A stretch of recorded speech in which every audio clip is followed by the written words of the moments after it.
here's another way we can figure out how many pieces we're going to need to come out without using a calculator. There's going to be some times where you may not want to use a calculator, you may not have a calculator handy. Again, I measured my work surface and I got 7.5 inches. So I'm just going to see if I can double that and make it easy. Okay, so 7.5 plus 7.5 is 15 inches. Okay, I could probably remember that for 2 pieces, right? So if I can remember 15, 30 inches should be pretty easy to remember that that's 4 pieces. Okay, so then I can come back and I can start off and start measuring this. So if 30 inches is 4 pieces, I can come out to 60, and I can just quickly do this in my head. That would be 8 pieces. 90 would be 12 pieces. 120 would be 16 pieces up to there. Okay, now I can mark that.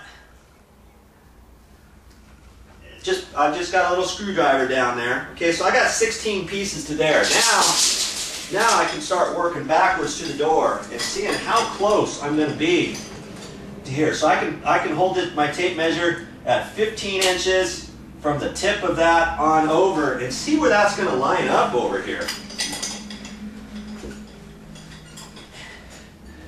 Okay, so I know it's going to be really close. Now, the other thing you got to remember is I'm going to leave a 3/8 of an inch gap at the end before I start. Okay, so in reality, I could be 3/8 over here. Then I know my threshold piece should fit in there pretty nice. I mean, it's going to be, in this case, I'm really super close one way or another. If I'm right there and I add 3/8 of an inch, and then my trim piece is probably going to be 1.5 inches or so. I don't have the trim piece here, but I've seen them at the store and I know they're about 1.5 inches. And if I went 1.5 inches, the lip of it is going to fit over my last piece by a little bit. And this is a free floating floor, so I don't want to put that lip right up tight. I want to give it a slight gap, you know. So as long as I've got this edge, when I close the door, it doesn't have to be to the front edge of the hallway. It can be anywhere underneath this door. So I've got 1.5 inches to play with. You see what I'm saying? As long as my threshold piece fits underneath the door somewhere. It could be in the middle underneath the door, right to the edge of the door, on either side, or something like that. The last thing I want is when I close this door, the last thing I want after I put the threshold on there is to see any bit of the carpet on this side of the room when I'm in the room. Okay, that threshold needs to tuck underneath here. If I see a little bit of the threshold peeking out, that's okay because that's over the top of this flooring. Do you see what I'm saying? But I'm going to have to do some really careful measuring here, maybe on this last piece before I snap this piece in. Obviously, I'm going to have the trim here with me, the little threshold piece, so that I can know exactly where to cut this, because I got to cut it in such a fashion to where once I have that threshold piece down there, I can attach the threshold to the floor, but it can on the outside, but it can be free floating over the top of my floor, because this floor is meant to expand. If it expands, that's why you've got to have a gap up against the wall and stuff.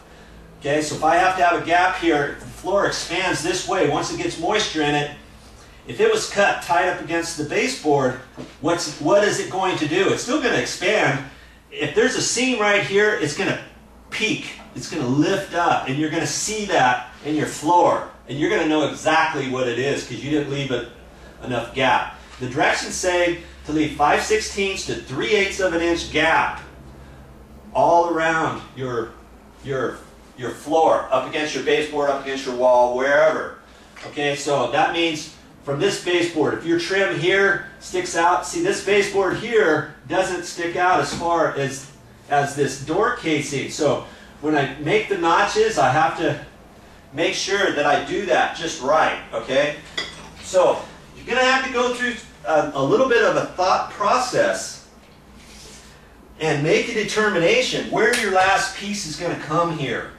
You know, you're going to have a good idea, and like I say, if I had to rip something, I'd rather rip it off of a 7.5 inch piece and have the 7.5 inch piece come down to 5 inches or something like that. So maybe the first piece that I do, maybe I have to rip off 1.5 inches or something, so that I've got a fairly big, wide piece here to end with at the door, okay? Now you could start off at the door, but I usually like to finish off at the door, because then I can put my shims in there and all that kind of stuff to start my flooring, and it just makes more sense to start it off at the other corner like I showed you before. Here's something vitally important you need to realize, okay? I went through that whole scenario with you to get your thought process going, but now upon closer measurement, I measure this, and I told you it was 7.5. Now actually it's a 1/16 less than 7.5. So when you start measuring and you think, oh well, you know, that's going to be hard for me to divide out on the calculator, so I'll just make it 7.5. That'll be fine. But you know, if it doesn't work that way, you've got yourself a little problem, because here's what would have happened. You remember I measured out this way, and we've got 18 pieces. So if each piece is almost a 1/16 of an inch short of 7.5 inches, that means that in 16 pieces coming across here, I'm going to lose almost an inch. 16/16 is an inch, right? So right here at 120 inches, that's where, if it was 7.5 inches each one, that's where it would be. Now technically it would be 3/8 this way if I left a 3/8 gap up there, but just follow me here for a second. In reality, I just lost approximately an inch.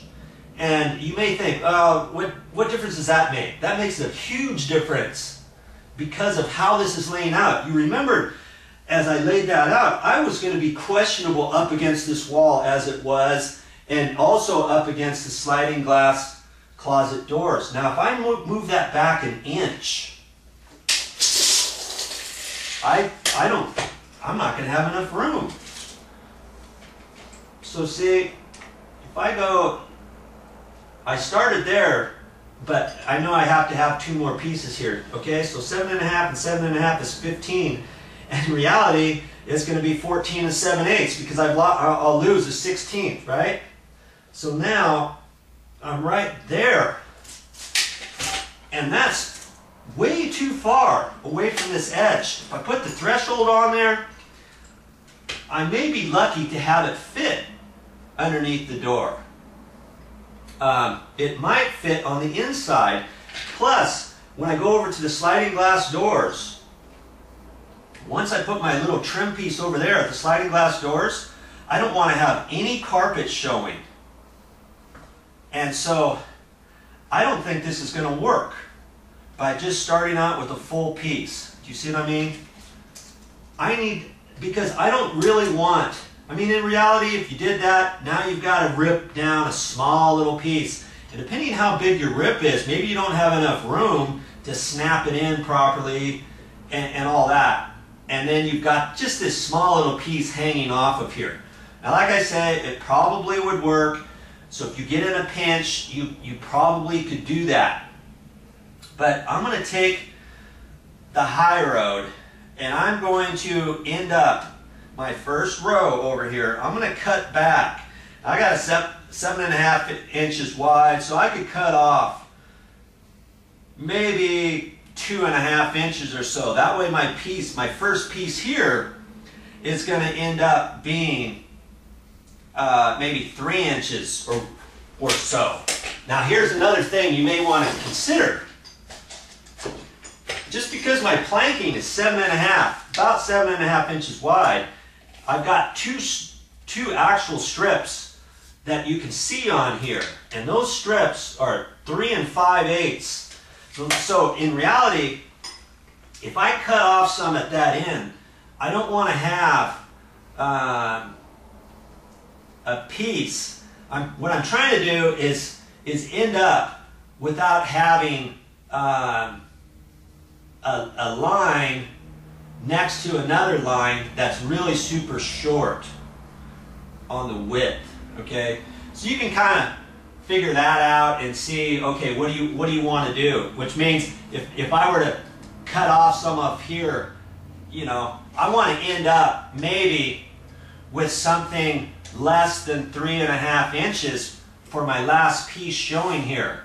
Do you see what I mean? Because if not, you know, maybe I have a piece that's cut 4.5 inches, and if this isn't perfectly straight, you put your trim piece on there, your trim of your little threshold may be right up next to a line, and if it's not the same, maybe you see a 1/4 inch of this line, and on this end you see a 1/2 inch of the line because your wall wasn't square where you started or something like that. So I'm going to have to kind of figure out that too, and then break it down and see where this is going to end up, because I want to make it so that I've got a little less than 3.5 inches left here on my last piece. Okay, my last piece was cut 3.5 inches or 3 inches or 2 7/8, something like that. That's what I want to try to achieve at this end, rather than having this last piece